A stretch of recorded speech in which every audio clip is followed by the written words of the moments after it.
Friends, बहुत बहुत स्वागत है आपका मेरे YouTube चैनल अध्ययन अड्डा पे।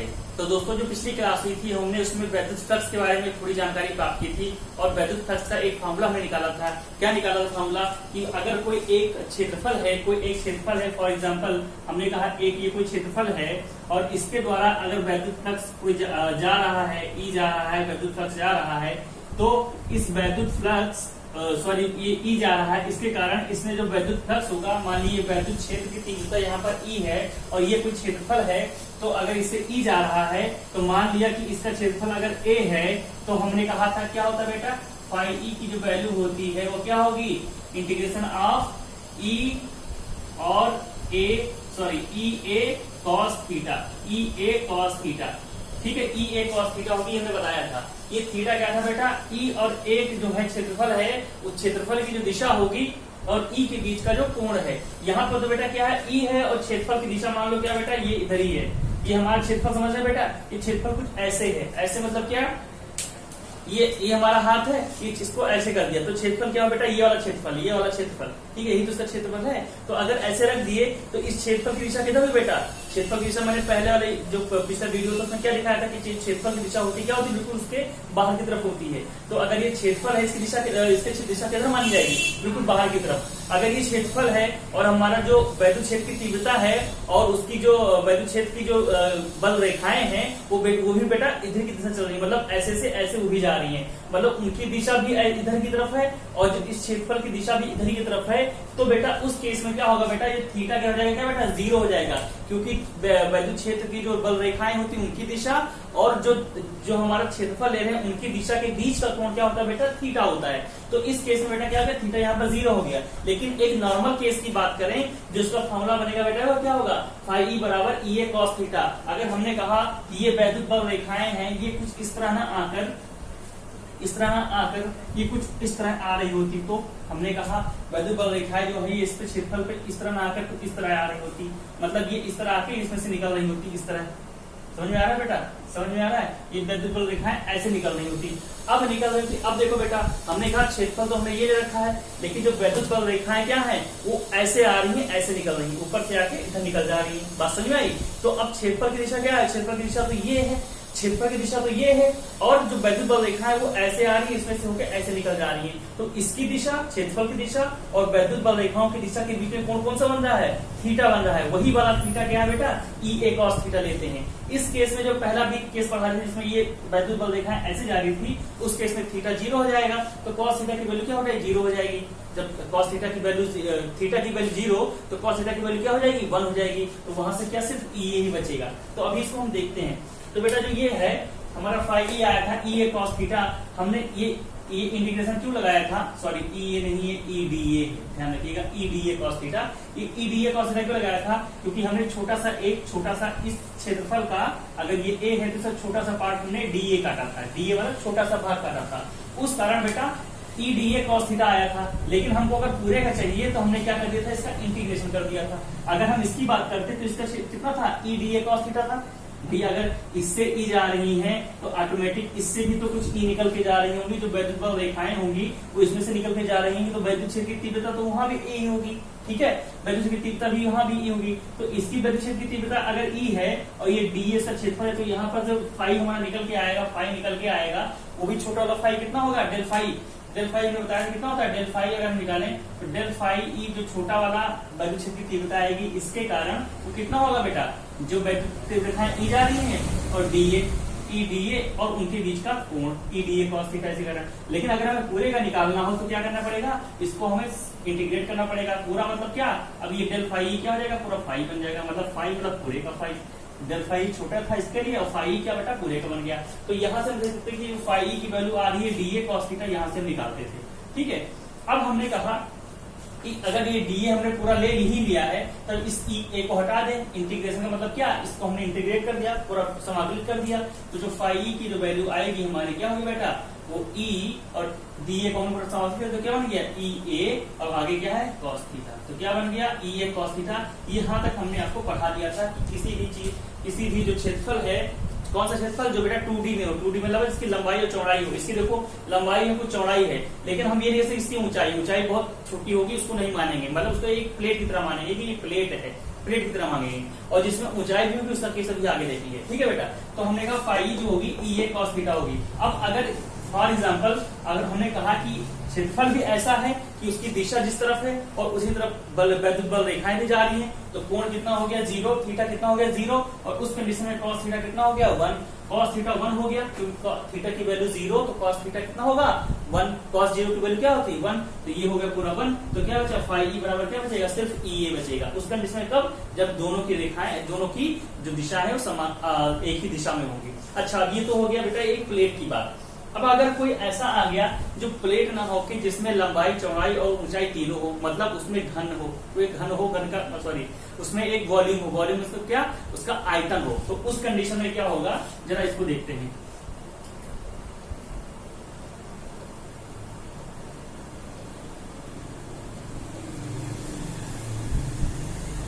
हमने कहा बेटा कि ये क्या है, कोई गोला ना होकर एक गोला कहते हैं, हमने कोई एक तरह का तो ही लेते हैं। हमने कहा कोई एक क्षेत्रफल ऐसा ना होकर, ये 2D में आपको दिखा है, 2D नहीं है, ये 3D है। 3D मतलब क्या, मान लीजिए कि इस तरह का कोई गुब्बारा है, गुब्बारा फूला हुआ गुब्बारा है, क्या बेटा फूला हुआ गुब्बारा है, ये कोई गोल एक सर्किल नहीं है, गोल एक कोई एक हमारी वृत्त टाइप का नहीं है, हमने कहा कोई एक गुब्बारा टाइप का है। ठीक है, अब गुब्बारा टाइप है, उसमें से कितनी वैद्युत, अगर वैद्युत बल रेखाएं उसमें से पास हो रही हैं तो कितनी पास हो रही होंगी, और वह उसका वैद्युत फ्लक्स कितना होगा, अगर ये निकालना चाहे तो कैसे निकालेंगे। हमने पहले बात किया हमने कि एक मतलब कुछ हमारी वृत्त टाइप का था, मतलब एक ही प्लेन पर था, एक ही प्लेन पर था, तो हमने निकाल लिया। लेकिन अब कोई गुब्बारा टाइप का चीज आ गया जो फूला हुआ है, चारों तरफ से फूला हुआ है, तो कैसे निकालेंगे उसका, हमने इसमें कुछ नहीं करना है। मान लो कि बेटा ये कोई एक ऐसा क्या है, एक वॉल्यूम रखा है, क्या बेटा वॉल्यूम, वॉल्यूम मतलब क्या, इसका आयतन एक ऐसा रखा हुआ है, इसका आयतन है। ठीक है, आयतन रखा हुआ है, तो हम क्या करेंगे, इस पूरे आयतन का जो ऊपरी पृष्ठीय क्षेत्रफल होगा, क्या पृष्ठीय क्षेत्रफल क्या, जैसे हमने कहा था कि उसके ऊपर का जो क्षेत्रफल होता है, जैसे कि अगर हम बात करें कि गोला का पृष्ठीय क्षेत्रफल क्या होता है, गोले का 4/3 पाई आर क्यूब, ये हमारा उसका वॉल्यूम होता है, और उसका 4 पाई आर स्क्वायर, यही तो होता है उसका पृष्ठीय क्षेत्रफल, क्या होता है 4 पाई आर स्क्वायर। तो पृष्ठीय क्षेत्रफल अगर हम ले लें, हमने कहा इसका इस गोले का पृष्ठीय क्षेत्रफल अगर ए है, इसका पृष्ठीय क्षेत्रफल ए है, तो हम कोई छोटा सा इसका भाग एक पृष्ठीय क्षेत्रफल का काट लेंगे, उसके पृष्ठ के उसके ऊपर कोई छोटा सा भाग काट लेंगे डी ए। ठीक है, और मान लीजिए कि ये वैद्युत क्षेत्र में रखा हुआ है, वैद्युत क्षेत्र ई में रखा हुआ है, ये हमारा जो गुब्बारा है, गुब्बारा टाइप का कोई गोला है, ये वैद्युत क्षेत्र में रखा हुआ है, तो वैद्युत क्षेत्र की तीव्रता यहाँ पर ई है जो ऐसे जा रही निकल रही है, और ये जो हमारा जहां हमने काटा है इस क्षेत्रफल की, इसकी दिशा क्या है बेटा, इधर की तरफ है। समझ में आया, मतलब एक कोई गुब्बारा हुआ, गुब्बारे का थोड़ा सा पार्ट हमने यहाँ काट लिया, ऐसे यहाँ वाला पार्ट काट लिया। अब अगर वैद्युत बल रेखाएं ऐसे जा रही हैं, तो जो पार्ट हमने काटा उसकी दिशा किधर होगी, वहां पर सामने की तरफ होगी, तो जो सामने की दिशा इधर की तरफ है और वैद्युत बल रेखाएं इधर है, तो इनके बीच का जो कोण बनेगा बेटा थीटा, इसे हमने इसे थीटा नाम दे दिया हमने। ठीक है, ये इधर ई की दिशा हो गई, इधर डी ए की दिशा हो गई, तो जो हमारा फार्मूला बन के आता है फाई ई, इसके द्वारा क्या निकल के आएगा, सेम वही फार्मूला होगा, E D A cos theta ही होगा, E D A cos theta ही होगा, बस क्या केस क्या चेंज है, यहाँ पर जो हम इंटीग्रेशन लगाते थे, यहाँ पर समाकलित करते थे, उसके बीच में एक गोला बना देंगे, क्या बना देंगे, गोला बना देंगे। तो गोला बना देंगे तो ये दिखाता है कि ये किसका हम कर रहे हैं, किसी ऐसे चीज का बंद कर रहे हैं जो क्या चारों तरफ से बंद है, किसी ऐसे चीज का कर रहे हैं जो चारों तरफ से क्या बेटा बंद है, चारों तरफ से बंद है। ठीक है, जैसे ये कमरा है, ये कमरा अगर चारों तरफ से बंद है तो ये क्या है, एक तरह का 3D है, बंद है, तो इसका अगर इंटीग्रेशन हमको निकालना हुआ वैद्युत फ्लक्स, तो क्या निकालेंगे हम, इस तरह का चिन्ह लगाएंगे और ई डी ए कॉस थीटा लिखेंगे, बाकी सब कुछ वही है। अच्छा, अब पिछले वाले केस में हमने जो निकाला था बेटा क्या आया था, फाई ई बराबर पिछले वाला केस जो था उसमें क्या आया था, ई डी ए कॉस थीटा।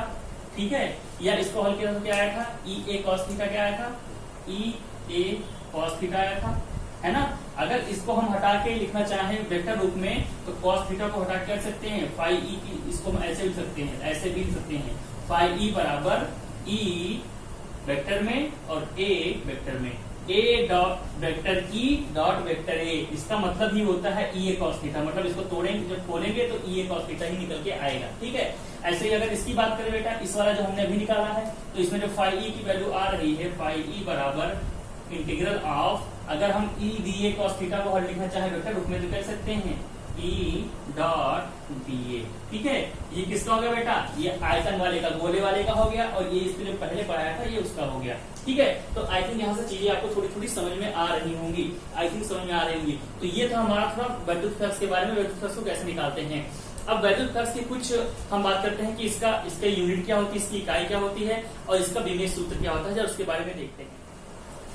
तो अगर वैद्युत फ्लक्स की हम बात करें, इकाई की इकाई क्या होगा, तो इकाई को एक बार देख लेते हैं। तो वैद्युत फ्लक्स की जो इकाई होगी हमारी क्या होगी, इकाई, इसके लिए क्या करेंगे हम, फ्लक्स का लिख देंगे, फार्मूला क्या होता है, हमने लिखा ई ए कॉस थीटा, यही तो होता है ई ए कॉस थीटा फ्लक्स का फार्मूला। ठीक है, तो इन सबका अपना अपना इकाई रख देंगे, हमारा इकाई निकल के आएगा। तो बताइए ई की इकाई क्या होगी, ई की इकाई क्या होती है, ई बराबर क्या होता है, हम लिखते थे एफ बराबर क्यू इंटू ई, ये लिखते थे, या ई बराबर यहाँ लिखते थे एफ अपॉन क्यू, ये तो लिखते थे। पिछला वाला चैप्टर जाके देखिए, ई बराबर क्या होता था, एफ अपॉन क्यू। अगर ई बराबर एफ अपॉन क्यू है तो एफ का क्या होता है, इकाई न्यूटन होता है, और क्यू की इकाई क्या होती है, कूलाम होती है। तो क्या हुई, न्यूटन पर कूलाम, किसकी, ई की। तो ई की जगह क्या लिख देंगे, न्यूटन पर कूलाम हो गया, इंटू ए की इकाई क्या होती है, मीटर स्क्वायर, क्या होती है, मीटर स्क्वायर, और कॉस थीटा की कोई इकाई नहीं होती, इसको छोड़ देंगे। तो क्या बनेगा, फाई फ्लक्स की इकाई क्या बनी, क्या बनी बेटा, न्यूटन मीटर स्क्वायर पर कूलाम। क्या बनेगी, न्यूटन मीटर स्क्वायर पर कूलाम, ये बनेगी हमारी इकाई किसकी, फ्लक्स की। ऐसे हम देख लेते हैं कि इसका विमेय सूत्र क्या होगा। तो जब विमेय सूत्र भी देखते हैं, हमने नेक्स्ट बात की विमेय सूत्र। विमेय सूत्र की अगर बात करें तो विमेय सूत्र भी फॉर्मूले से ही निकाल सकते हैं, है ना। तो फ्लक्स की जो फॉर्मूला होता है क्या होता है, for E A cos theta. अब हमें विमेय सूत्र चाहिए, तो हमको चाहिए ई का बीमा और ए के बीमा। ठीक है, तो बताइए ई की बीमा क्या होगी, ई बराबर क्या होता है, अभी पढ़ाया था, ई बराबर हमारा क्या होता है, ई बराबर क्या होगा, एफ अपॉन क्यू होता है, होता नहीं है, एफ अपॉन क्यू। अब एफ की बीमा क्या होती है, एफ की बीमा क्या मतलब क्या, बल की बीमा क्या होती है, नहीं पढ़ा है तो एक बार 11th क्लास से देख लीजिए, एम एल टी -2 होती है, किसकी, एफ की बीमा होती है, बल की बीमा होती है। और क्यू की बीमा क्या होगी, क्यू की बीमा क्या होगी, ए इंटू टी होती है। ध्यान रखिएगा, ये ए इंटू टी होती है, और एफ की बीमा क्या होती है, एम एल टी -2 होती है। यहाँ से कोई दिक्कत, तो यहाँ से ई की बीमा क्या आई, जरा इसको देख लेते हैं, एम एल टी की पावर -2, और टी ऊपर चला गया तो टी की पावर -3, और आगे ए है तो बेटा ए की पावर -1। तो एम एल टी की पावर -3 ए की पावर -1, तो ये हो गया हमारे ई की बीमा। ठीक है, तो ई की बीमा कैसे हो गया हमारा, एम एल टी की पावर -3 ए की पावर -1, ये ई की बीमा होगी। अभी ए की बीमा बाकी है, ए की बीमा क्या होता है बेटा, कोई बताओ, ए की बीमा क्या होता है, एल स्क्वायर होता है, क्या होता है, 2l² पढ़ाया था पिछले 11th क्लास की क्लास में, अगर नहीं तो देख ले सकते हैं। तो एम एल टी की पावर -3 ए की पावर -1 ई की बीमा हो गई, और ए की बीमा क्या होती है, l²। जरा दोनों को निकाल लेते हैं, तो यहाँ से आया एम एल की पावर यहाँ 1 यहाँ 2, तो क्या हो गया एम एल क्यूब, और टी की पावर कितना आया -3, ए की पावर आया -1। तो ये जो हमारे फॉर्मूला निकल के आया, ये क्या हो गया, विमेय सूत्र हो गया किसका, वैद्युत फ्लक्स का। तो वैद्युत फ्लक्स की इकाई और विमेय सूत्र हमने निकालना देख लिया। अब बात करते हैं वैद्युत फ्लक्स के बारे में कुछ अन्य नियमों की। तो बेटा अब जो पढ़ने जा रहे हैं वो क्या है, गॉस का नियम अथवा प्रमेय, या गॉस का प्रमेय अथवा नियम, चाहे इसको गॉस का प्रमेय कहें या गॉस का नियम कहें, दोनों ही नाम से इसको जानते हैं, ये पढ़ने जा रहे हैं। तो ये क्या है बेटा, अभी चैप्टर का नाम देखो बेटा, वैद्युत फ्लक्स तथा गॉस की प्रमेय। हमने वैद्युत फ्लक्स को खत्म कर लिया, पढ़ लिया। अब पढ़ने जा रहे हैं बेटा गॉस की प्रमेय या गॉस का नियम पढ़ने जा रहे हैं। तो इसको पढ़ते हैं, ये बहुत इंपॉर्टेंट है, जिसको ध्यान से पढ़िएगा। देखिए बेटा है क्या कुछ इसमें, देखिए, किसी बंद पृष्ठ से गुजरने वाला वैद्युत फ्लक्स फाई ई उस पृष्ठ द्वारा परिबद्ध कुल आवेश का 1/ε0 गुना होता है। एक बार फिर से पढ़ते हैं, फिर समझिए कि क्या लिखा है। ठीक है, किसी बंद पृष्ठ से गुजरने वाला वैद्युत फ्लक्स फाई ई उस पृष्ठ द्वारा परिबद्ध कुल आवेश का 1/ε0 गुना होता है। क्या समझ में आया इससे, हमने आपको बताया था अभी कुछ देर पहले कि जो वैद्युत फ्लक्स होता है, हमने एक बताया था कि एक केस था जब किसी प्लेट का निकाल रहे हैं, ठीक है, और एक बताया था जब कोई चीज 3D में हो, 3D जैसे गुब्बारे वाले का एग्जांपल मैं लिया था। 3D मतलब क्या, जिसकी लंबाई हो, चौड़ाई हो, और बेटा क्या ऊंचाई भी हो, जो 3D में हो। ठीक है, तो हमने कहा था कि जब कोई वैसी चीज हो तो उसका वैद्युत फ्लक्स कितना निकाला था हमने, तो जो फाई हमने निकाला था किसका, जो कोई 3D में चीज हो, ठीक है, उसका फाई कितना निकल के आया था बेटा, E dA कॉस थीटा, ठीक है, यही तो आया था कॉस ईडीए कॉस थीटा, और यहाँ पर क्या था बेटा इंटीग्रेशन, लेकिन कौन सा, गोल वाला इंटीग्रेशन, ठीक है। ये कैसा है, बंद वाला है, कोई बंद वाला क्षेत्रफल अगर हम ले लें तो उसका क्या होता है, ये हमारा होता है ईडीए कॉस थीटा, ये हमने निकाला था। लेकिन गॉस के नियम के अनुसार उन्होंने क्या कहा कि अगर किसी बंद पृष्ठ से गुजरने वाला वैद्युत फ्लक्स फाई वो क्या होगा, उस पृष्ठ द्वारा परिबद्ध कुल आवेश का 1/e गुना होगा। इन्होंने कुछ नहीं कहा, इन्होंने कहा कि हटाओ ये तुम्हारी बात है, मैं कह रहा हूं कि अगर कोई चीज ऐसी है जो चारों तरफ से बंद है तो उसका वैद्युत फ्लक्स क्या होगा, इन्होंने कहा उसका वैद्युत फ्लक्स सिर्फ सीधा होगा फाई बराबर, इन्होंने कहा क्यू टाइम्स, यानी क्यू गुना 1/ε0 के बराबर होगा। यानी अगर इसको लिखना चाहें तो कह सकते हैं क्यू बटे ε0 के बराबर होगा, जो उसका वैद्युत फ्लक्स होगा, कितना, Q/ε0 के बराबर होगा। अब ये क्यू क्या है, उन्होंने कहा कि अगर किसी बंद पृष्ठ का आपको क्या निकालना है, वैद्युत फ्लक्स निकालना है, तो एक कोई आवेश अगर उसके बीच में कोई आवेश रखा है तो उस आवेश को अगर हम ई से भाग कर दें, उस आवेश को अगर हम ε0 ई नहीं बेटा ε0 से भाग कर दें तो जो वैल्यू आएगी, जो मान आएगा वही उसका वैद्युत फ्लक्स होगा। यानी जो हमने निकाला था ईडीए कॉस थीटा फार्मूले से, इन्होंने डायरेक्ट बता दिया कि सिर्फ उसके अंदर कितना आवेश रखा है उसको पकड़ लो, ठीक है, और बटे उसको ε0 से भाग कर दो, वही उसका वैद्युत फ्लक्स होगा। तो यहाँ से बात निकल के आई कि भैया वैद्युत फ्लक्स Q/ε0 के बराबर भी होता है, और अब ये हमारा जो हमने निकाला था ये वैद्युत फ्लक्स ये ईडीए कॉस थीटा के बराबर भी होता है। तो मतलब कि दोनों को मिलाकर अगर लिखना चाहें तो वैद्युत फ्लक्स हमारा होगा फाई ई बराबर जो होगा वो हमारा ई डी ए कॉस थीटा भी होगा, और बराबर क्या होगा, Q/ε0 के बराबर भी होगा। तो वैद्युत फ्लक्स देखें किसका, जो चीज बेटा क्या है चारों तरफ से बंद हो, क्लोज हो, बंद हो, उसका ही बात कर रहे हैं। प्लेट वाले केस में ये हम नहीं लगाएंगे, प्लेट वाले केस में ये फेल हो गया। किसके लिए बात कर रहा है, किसी बंद पृष्ठ की बात कर रहा है। तो ध्यान रखिएगा गॉस ऑर्डर में इसके लिए है, किसी बंद पृष्ठ के लिए क्या होगा, Q/ε0 के बराबर होगा। अभी इसको हम सत्यापित भी करेंगे कि ये फाई ई जो हमने लिया ये Q बटे ε0 आया कहां से, कैसे आ गया डायरेक्ट, तो उसको भी सत्यापित करेंगे। तो चलिए सत्यापित करना देखते हैं, बहुत इंपॉर्टेंट है, उसको भी ध्यान से एक बार देखिएगा, ये पेपर में अक्सर आ जाता है, तो उसको भी ध्यान से देखते हैं। तो बेटा अब गॉस के नियम को हम सत्यापित करके देखते हैं कि गॉस का नियम कहां से आया और कैसे फॉर्मूला बना, ठीक है, जब उसकी बात करते हैं। तो गॉस का नियम क्या कहता है कि कोई बंद अगर हमारा क्या है क्षेत्रफल है, क्षेत्रफल मतलब कोई बंद पृष्ठ है, मान लो कि ये कोई ऐसी चीज है जो बंद है, बेटा क्या है, चारों तरफ से बंद है, ठीक है, इसको ये बिल्कुल गोल नहीं है, इसको कोई भी अनरियल मतलब कोई भी आकार ले लें, हम ऐसा आकार ले लें जो बिल्कुल गोल ना होता है, कुछ ऐसा हो, या गोल भी सकते हैं, लेकिन हमने लिया कि कोई भी एक ऐसा आकार ले, ठीक है, जो नियमित नहीं है, अनियमित आकार है, ये थोड़ा सा अनियमित आकार लेके हमने, ठीक, तो ये अनियमित आकार हमने ले लिया। अब देखिए बेटा जो इसका वैद्युत फ्लक्स होगा, इन्होंने क्या कहा, जो गॉस का नियम है, इन्होंने कहा जो वैद्युत फ्लक्स होगा हमारा वो क्या होगा, जो वैद्युत फ्लक्स होगा वो क्या होगा, E P A cos theta के, सॉरी उन्होंने कहा कि जो वैद्युत फ्लक्स होगा Q/ε0 के बराबर होगा। किसने कहा, ये गॉस ने कहा, और इसमें क्यू क्या है बेटा, क्यू क्या है, कोई जो बंद हम ले रहे हैं क्षेत्रफल, उसके बीच उसके अंदर कोई क्षेत्र रखा है, तो हमने कहा बेटा चलो हमने कोई बंद क्षेत्रफल ले लिया, बंद एक ले लिया, इसके कोई बीच में हमने कोई क्यू ले लिया, बीच में क्या कहीं भी ले लिया, क्यू ले लिया, ठीक है। तो इन्होंने कहा था कि इस बंद क्षेत्रफल से जो हमारा वैद्युत फ्लक्स होगा वो Q/ε0 के बराबर होगा। तो हमने कहा ठीक है, चलो हमने क्यू ले लिया। अब क्या करते हैं, अब क्यू ले लिया, अब जरा हम अपना फॉर्मूला लगाते हैं। हमको क्या पता है कि जो फाई ई होता है वो क्या होता है, हमारा होगा E × BA cos थीटा के बराबर होता है, और इसमें क्या इंटीग्रल लगा दें, ये हमको पता है।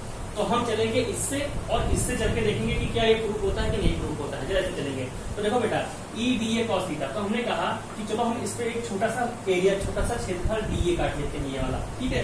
हमने कहा छोटा सा एक पार्ट हम यहाँ DA काट लेते हैं, हमने कहा छोटा सा पार्ट यहाँ पर DA काट लेते हैं, छोटा सा पार्ट यहाँ पर DA काट लिया, ठीक है, और इसका केंद्र मान लिया हमने P है, क्या है, केंद्र P है, और P बिंदु से इसकी दूरी जो Q की है हमने कहा R, ये दूरी है R होगी है।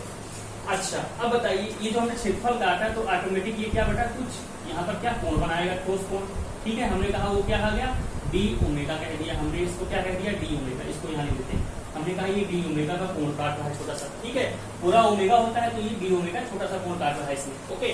अब ये हो गया हमारा डी ए छोटा सा एरिया, ठीक है, क्षेत्रफल, ठीक। हमने कहा हमने कहा कि जो इसका दिशा है क्षेत्रफल की दिशा, हमने कहा कुछ दिशा इसकी ऐसे है, मतलब क्षेत्रफल थोड़ा टेढ़ा काटा हमने, क्षेत्रफल की दिशा ये है, ये हमारा डीए की दिशा हो गई, ठीक है।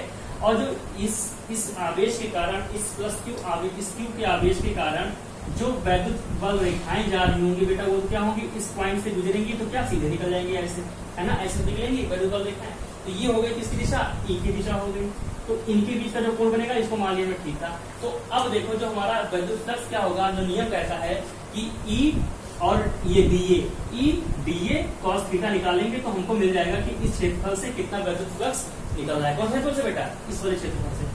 इस क्यू के कारण जो क्षेत्रफल निकल रहा होगा कहाँ बेटा, जो वैद्युत फ्लक्स निकल रहा होगा क्या होगा, इसका मान ई डीए कॉस थीटा होगा। ये हमने ले लिया। अब जरा इसको हम प्रूव करते हैं कि इससे क्या ये निकल के आता है कि भैया इसका वैद्युत फ्लक्स कितना होगा, देखते हैं जरा। हमने कहा अगर हम इस केस में देखें तो जो ई है, यहाँ पर ई है, जरा इस ई का मान क्या होगा देखो। हमने कहा था जो ई होता है, ई बराबर क्या होता है 1/4 पाई एप्सिलॉन नॉट, ठीक है। क्या होता है ई, अगर कोई एक आवेश रखा है, उस आवेश के कारण आर दूरी पर किसी बिंदु पी पर अगर हमको वैद्युत बल निकालना है या ई निकालना है, वैद्युत क्षेत्र की तीव्रता निकालनी है, पी निकालना है, ई निकालना है पी पॉइंट पर, तो कैसे निकालेंगे हम बेटा, क्या होता है ई बराबर 1/4 पाई एप्सिलॉन नॉट, और क्या होता है क्यू, मतलब जो आवेश लिया है क्यू, और बटे उनके उस जिस पे निकालना है वहां तक की दूरी का स्क्वायर, क्यू बटे आर स्क्वायर। कोई दिक्कत, क्यू बटे आर स्क्वायर यहाँ पर होगा। तो अब देखिए हमने ई का मान निकाल लिया 1/4 epsilon q upon r square. अब जरा इस ई के मान को हम इसमें रख देते हैं, ई के मान को यहाँ रख देते हैं। तो क्या बेटा, फाई ई की जो वैल्यू हमारी आई, वो हमारी I 1/4 pi epsilon naught Q upon are square into D A cos theta. I की नहीं है, डी ए कॉस थीटा, और यहाँ पर हमारा बन गया पूरा इंटीग्रल, ठीक है। हमने वहां पर वैल्यू निकाल ली। अब देखिए इसमें क्या क्या इस इंटीग्रेशन के बाहर आएगा, जो इंटीग्रेशन नहीं होगा, जिसका जो कांस्टेंट होगा वो सारा हमारा बाहर आ जाएगा। तो हमने देखो बाहर कर लिया। ये चीज आप सीखते रहिए, अगले में पढ़ा होगा आपने, तो कोई दिक्कत नहीं होगी आपको। तो 1/4 pi epsilon q upon are square हम बाहर कर लेंगे, 1/4 pi epsilon naught Q upon are square, ठीक है। और अंदर क्या बचा, d A cos theta, d A cos theta, इसका बेटा इंटीग्रेशन। एक काम करते हैं, इस आर स्क्वायर को भी इसके नीचे लिख देते हैं, आर स्क्वायर को भी इसके नीचे, d A cos theta upon are square. ये क्यों लिखा अभी आपको समझ में आ जाएगा, d A cos theta upon are square. अब देखिए बेटा ये क्या लिखा है, d A cos theta upon are square. जरा पता पिछले वीडियो में जाइए, हमने कहा था कि कोई क्षेत्रफल जो डीए है, अगर डीए कॉस थीटा क्या लिखा है, डीए कॉस थीटा दिखा रहा है, मतलब इस डीए का ये वाला कंपोनेंट, ई की दिशा में कंपोनेंट ये दिखा रहा है, तो डी ए कॉस थीटा हमारा ये हो गया। अगर इस दिशा में कोई जो क्षेत्रफल हमारा है, क्षेत्रफल है ये टेढ़ा तो क्षेत्रफल में काटा था, इसको सीधा कर दे हम, ऐसा करें क्षेत्रफल, तो बेटा क्षेत्रफल क्या ये बन जाएगा। और इस क्षेत्रफल के कारण अगर जो हमारा कोण काटा जाता है उसे क्या कहते हैं, उसे जो कोण कहते हैं बेटा क्या कहते हैं, रोज हमने बताया था रेडियल वाले में जो कोण कहते हैं ठोस कोण कहते हैं उसका, ठीक है। तो जो डी ओमेगा होगा, जो इसका कोण होगा, जब ये क्षेत्रफल का टेढ़ा होकर सीधा हो जाएगा, तो जब सीधा होगा तो क्या बन गया, डी ए तो टेढ़ा वाला है, जब सीधा करेंगे तो डी ए कॉस थीटा बन जाएगा। कौन सा डी ए कॉस थीटा, मतलब सीधा वाला क्षेत्रफल और उनके बीच की जो त्रिज्या है आर, अगर उसको भाग कर दें, ये आर ही तो है ये, तो अगर सीधा क्षेत्रफल ले लें और उनके बीच की त्रिज्या से उसको भाग कर दें, तो जो चीज बन के आती है वो क्या होती है, उसको उसका कोण होती है। तो बताया था हमने पिछला वाला वीडियो उठा के देखिए, इसको समझ नहीं आया था। हमने वहां पर बताया था कि ओमेगा बराबर क्या होता है, हमने बताया था कि डी ओमेगा बराबर क्या होता था, हमने बताया था कि d A upon are square, ये तो था पिछले क्वेश्चन उठा के देखिए। ओमेगा बराबर क्या दिखाया था, क्या ए अपॉन आर स्क्वायर दिखाया था, ठीक है। देख लीजिए हम उठा के, तो यहाँ देखिए, और यहाँ ए क्या है, ए क्या है, बिल्कुल सीधा हो, जब जहां से ले रहे हैं बिल्कुल उसके सरफेस पे सीधा हो उस कंडीशन में, लेकिन यहाँ ए ने तिरछा लिया था, तो इसलिए डी ए कॉस थीटा हमको लेना पड़ा है इसको सीधा करने के लिए। तो सीधा करने के लिए डी ए कॉस थीटा और उनके बीच की दूरी जो उसकी त्रिज्या है वही होगी आर, तो d A upon cos theta, d A cos theta upon are square, जो इसकी पूरी वैल्यू हुई, ये क्या दिखा रहा है, ये डी डब्ल्यू को दिखा रहा है। ये कौन सी वैल्यू हुई, ये डी डब्ल्यू हुई। तो मतलब कि यहाँ से हम क्या लिख सकते हैं कि हमारा निकल के आया 1/4 पाई एप्सिलॉन नॉट क्यू, और ये जो इंटीग्रेशन हो रहा है क्लोज में किसका हो रहा है, ये डी ओमेगा ही है। यहाँ पर लिखा क्या लिखा है, डी ओमेगा, जो हमने इस पर ठोस कोण लिया था, ठीक है। अब देखिए क्वेश्चन आगे देखिए, इसको निकाल देना, आगे लिख लीजिएगा, ठीक। अब देखिए यहाँ पर ये 4/4 का इसमें क्यू डी ओमेगा। हमने कहा 1/4πε0 हम ऐसे लिख लेते हैं, ठीक है, इससे कुछ मतलब है नहीं। क्यू और जो हमको इंटीग्रेट करना है क्या बेटा, डी ओमेगा, ओमेगा का क्या कंप्लीट पूरा को इंटीग्रेट करेंगे। अब डी ओमेगा से इतने छोटे से भाग बन रहा है, और अगर पूरे का हम डी ओमेगा निकालें, पूरे का ओमेगा निकालें, ये तो छोटे का है, और अगर इंटीग्रेट कर रहे हैं मतलब समाकलित कर रहे हैं तो मतलब पूरे का हमको क्षेत्रफल, पूरे का हमको क्या चाहिए, ठोस कोण चाहिए। तो हमने बताया था कोई भी गोला हो या क्या हो, इसका ठोस कोण होता है, कितना होता है बेटा, 4π के बराबर होता है। ये भी पिछले वीडियो में लिखवाया था, क्या था, 4π के बराबर होता है। तो अगर डी ओमेगा इतना है तो अगर समाकलित करेंगे तो पूरे का जो ओमेगा होगा वो क्या होगा, 4π के बराबर होगा। तो यहाँ से हमने क्या निकल के आया, यहाँ से निकल के आया कि इसका मान होगा, ये हम हटाएंगे जब तो कितना लिख सकते हैं, यहाँ पर 4π लिख सकते हैं, कितना 4π लिख सकते हैं। अब देखो बेटा 4π से यहाँ हमारा क्या था, φe बराबर चला था, तो 4π से ये 4π कैंसिल, और क्या बचा हमारा, Q0 बराबर, यहाँ बचा ऊपर Q, नीचे क्या बना, ε0। यहाँ से निकल के आया कि जो हमारा वैल्यू फ्लक्स था वो Q/ε0 के बराबर ही होगा। ये हमने यहाँ से प्रूव कर दिया। ये बहुत इंपॉर्टेंट है, एक दो बार आप लोग टॉपिक में दोबारा करेंगे, अपने आप करेंगे तो चीजें थोड़ी थोड़ी समझ में आ जाएंगी, कहाँ से चीजें चली थी। न समझ में आए तो दोबारा वीडियो में जरूर देखिएगा, चीजें समझ में आ जाएंगी। तो ये हमारा हो गया, सत्यापित कर दिया कि गॉस का नियम का जो आया था φe बराबर Q/ε0 वो कहाँ से आया। अब इससे रिलेटेड हम कुछ और बातें करेंगे, जरा उसको देखते हैं।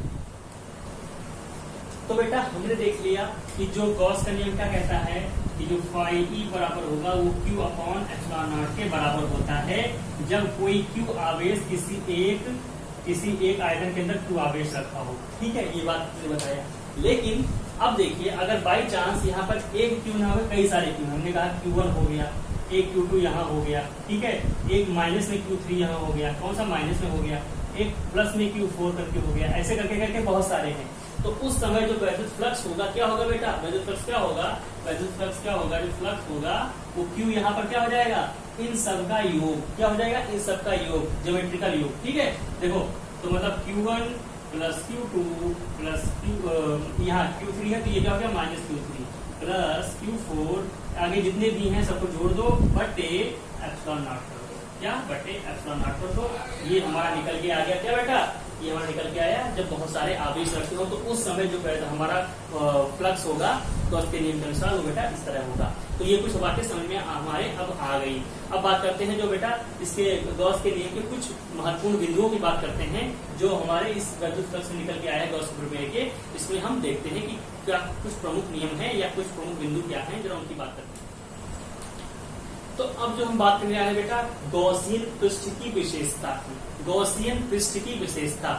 अब आपको समझ में आया कि गॉसियन पृष्ठ क्या होता है, ये नहीं समझ में आएगा तो कुछ नहीं है। गॉसियन पृष्ठ देखते हैं। अभी हमने कहा था गॉस के नियम में हमने कहा क्या था बेटा, एक हमने कोई ऐसी कोई आकृति ली थी जो बेटा क्या चारों तरफ से बंद हो, क्या चारों तरफ से जो बंद हो। तो बेटा जो इसका पृष्ठ है, जो ऊपर का इसका क्षेत्रफल है, इसी का कहते हैं, इसे गॉसियन पृष्ठ कहते हैं। क्या कहते हैं, गॉसियन पृष्ठ कहते हैं, गॉसियन पृष्ठ, ठीक है, गॉसियन पृष्ठ कहते हैं। कौन सा पृष्ठ, जो क्षेत्रफल हमने लिया है, जो हमने आकार लिया है, उसके ऊपर ऊपर का जो क्षेत्रफल है उसे क्या कहेंगे, गॉसियन पृष्ठ कहते हैं, ठीक है। तो उसकी कुछ विशेषताएं इसको देखते हैं और इसका यूज हम करेंगे जब इसका हम अनुप्रयोग करेंगे। गॉसियन जो नियम है, ये गॉस का जो नियम है, इसका जो कुछ अनुप्रयोग करेंगे अगले वीडियो में, तो वहां पर हम इनका प्रयोग करेंगे, जो इसकी विशेषता है इन्हीं को प्रयोग करेंगे, ठीक है बेटा। तो गॉसियन, अभी यहाँ पर आप सभी ध्यान दीजिए कि ये क्या क्या विशेषता होती है, गॉसियन पृष्ठ क्या होता है, इतना ध्यान रखिए। जब अनुप्रयोग करेंगे तो और आसानी से चीजें समझ में आ जाएंगी। तो बेटा क्या है, यहाँ एक बंद पृष्ठ होना चाहिए जिससे अन्य बिंदुओं की स्थिति स्पष्ट हो सके। यानी गॉसियन पृष्ठ होना चाहिए, ऐसा पृष्ठ होना चाहिए जो बंद हो, जिससे कि अन्य जो हमारे बिंदु हैं, जो उसके पृष्ठ के अंदर हैं या बाहर हैं, उनकी स्थिति निर्धारित हो सके। अगर कोई चीज बंद नहीं होगी, अगर हमने कहा बेटा ये है तो इस कह सकते हैं कि अब बताइए कि ये बिंदु इसके अंदर है या बाहर है, ये बिंदु इसके अंदर है बाहर, नहीं कह सकते भाई ये तो खुला है। तो हम कहते हैं कि भैया अगर ऐसे तो इसके अंदर हो गया, अगर ये इधर की तरफ मुंह है इसका बाहर हो गया, है ना। तो नहीं, लेकिन तो इसे कह रहा है कि ये बेटा बंद होना चाहिए। अगर ये बंद कर दिया हमने, अगर इसको ऐसे मिला दिया, अब कह सकते हैं कि ये बिंदु इसके बाहर है, ठीक है। तो ये क्या होता है, एक बंद पृष्ठ होना चाहिए जिससे अन्य बिंदुओं की स्थिति स्पष्ट हो। मतलब कि अगर ये बिंदु है तो कह सकते हैं कि ये अंदर है, ये बिंदु कह सकते हैं बाहर है। तो क्या होना चाहिए, ये गॉसियन पृष्ठ होना चाहिए, कम से कम सब बंद होना चाहिए। नेक्स्ट, यहाँ उस पृष्ठ से गुजरना चाहिए जहाँ वैद्युत क्षेत्र ज्ञात करना है। ये जो पृष्ठ है हमारा, जो ये पृष्ठ है, अगर हमको मान लो इस जगह पर अगर मान लो कोई एक आवेश यहाँ पे रखा है, ये आवेश क्यों रखा है और इसके कारण हमको यहाँ पर वैद्युत क्षेत्र की तीव्रता ज्ञात करनी है, तो ये जो इसके द्वारा जो पृष्ठ बनेगा तो कुछ आकार हमारा ऐसा होना चाहिए कि ये जो इससे ही गुजरे, ये जो लाइन है, ये रेखा है, ये इससे गुजरे। ये जब हम अनुप्रयोग करेंगे तब हम आपको समझा देंगे। यहाँ पर अभी सिर्फ ध्यान रखिए कि पृष्ठ से गुजरना चाहिए जहाँ पर वैद्युत क्षेत्र को ज्ञात करना है। नंबर 3 क्या है, पृष्ठ की आकृति स्रोत के सममित होनी चाहिए।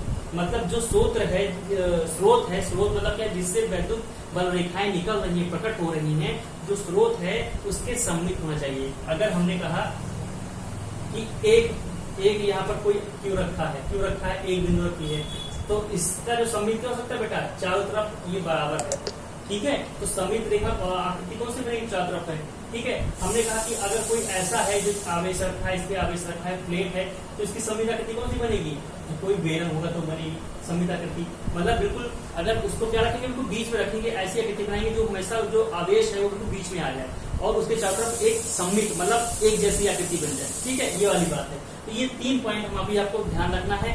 आगे जो होगा वो हम उसके जब हम पढ़ेंगे इसका एप्लीकेशन, ठीक है, उसमें सीखेंगे कैसे हम इन तीनों का उपयोग करते हैं। तो भी टेंशन नहीं लेना, अगला वीडियो आएगा तो ये सब कुछ आपको क्लियर हो जाएगा। तो मिलते हैं अगले वीडियो में, तब तक के लिए जो आज पढ़ाया गया उसको एक बार रिवाइज जरूर कर लीजिएगा। वीडियो को 2 बार देखिएगा तो चीजें थोड़ा सा समझ में अच्छे से आएंगी। एक बार में सब हवा ही उड़ जाएगा वैसे, लेकिन अगर 2 बार आप देख लेंगे तो दिमाग में चीजें बैठ जाएंगी। तो अभी इसको यहीं पर रखते हैं, ज्यादा बोझ नहीं डालते हैं। कल की क्लास में इसको आगे कंटिन्यू करेंगे और जो हमने पढ़ाया है इसके आधार पर जो इसकी एप्लीकेशन है उसको हम करेंगे, ठीक है। तो मिलते हैं अगले वीडियो में, तब तक के लिए खुश रहिए और सुरक्षित रहिए। Okay, bye.